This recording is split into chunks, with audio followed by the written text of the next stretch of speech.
tell you something, we are going to have to do more road trips in November. Look at this. You couldn't wish for it any better in midsummer.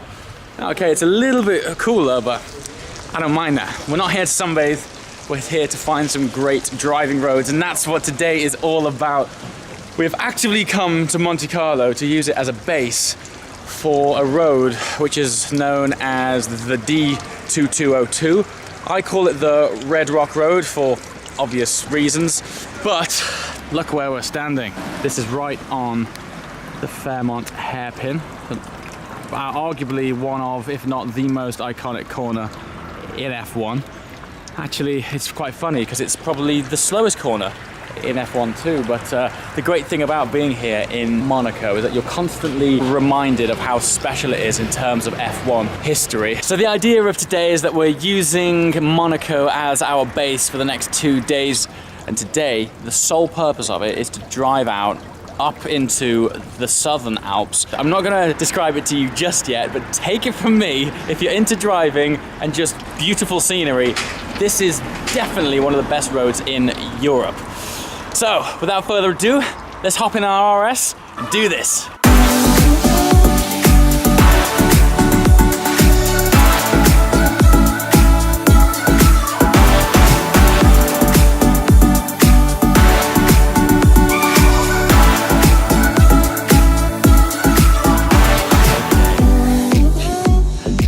Just look at where we are.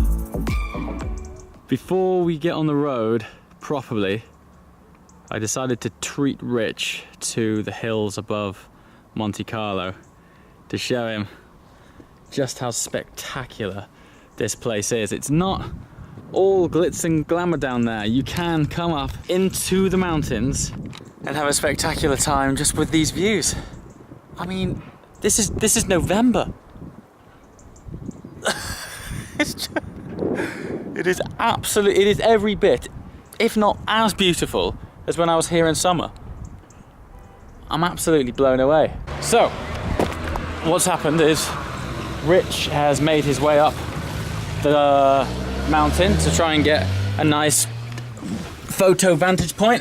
Well, not very, but do not drive slow. Do not drive slow, got it. All right, I'm gonna doff the cap because I like to have the windows down so I can hear the engine resonating off the mountain walls. Seriously, I couldn't think of anything better to be doing right now. This is genuinely what my dreams are actually made of. Okay.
What did you reckon to that last section? I don't know what to say, but it's really good, amazing. Well, I mean, I thought it would be good, even though it's not directly on our route. I remember being here from last season. Oh, I say last season, it was like April this year. And I just remember it being truly special, an epic vista. Did it live up to expectations? Yeah, the crazy thing was, during the time we were there, I was obviously hanging about, taking some photos, and there was a Lamborghini. I saw the Lambo go up, the bright yellow Gallardo, I think it was. Gallardo. Did you see the Bentley, The Bentley, soft top? The Bentley soft top flew past me. That was pretty cool. obviously you were flying up and down. It's pretty cool. And it was an epic view of Monaco. So. Yeah. The best bit though is on the way back down, when that view opens up. You go around that corner and the view just pops open. Oh, it's very special, very cool. So good. But now we're actually en route to the place where we were initially supposed to be heading this morning. I call it the Red Rock Road. The actual road is called the D2202. Last time I was there, again, similar to that, utterly blown away. But it just lasts forever. It just keeps on going and going and going. And it gets super tight and really twisty. But the best thing about it is you can have loads of fun, even at like 50 mile an hour. You don't have to be going super fast. I'm looking forward to it, man. I can't believe that one bit that literally snakes up the road, man. Yeah, I'm keen for that, man. Pretty sweet, yeah. And I think the Red Rock Road is a better name than the D2222. It's definitely a lot catchier. It's definitely a lot catchier. Alright, man. Let's hit it.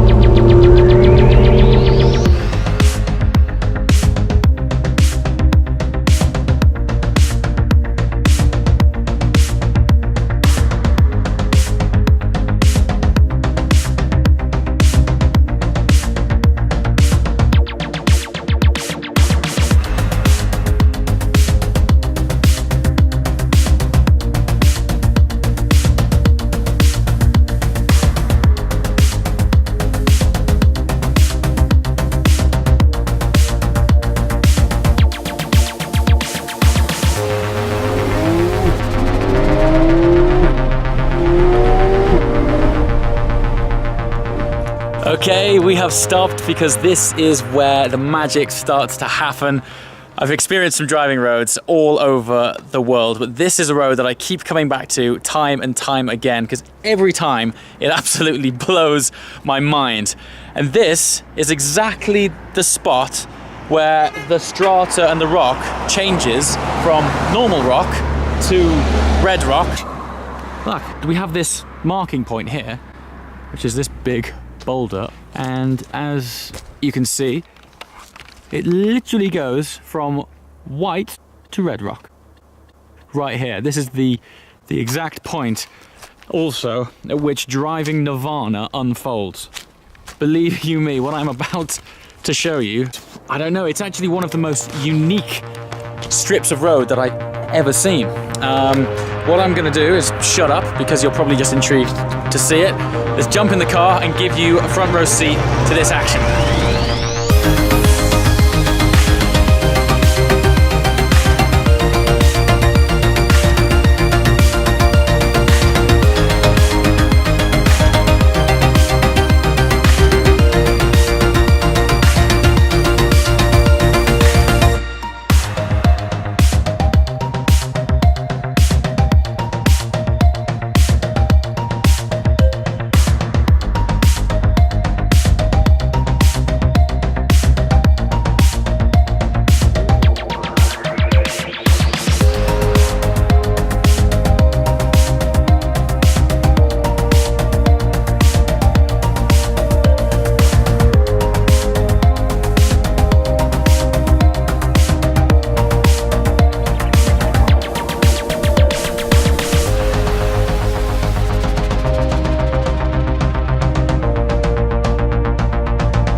This is it.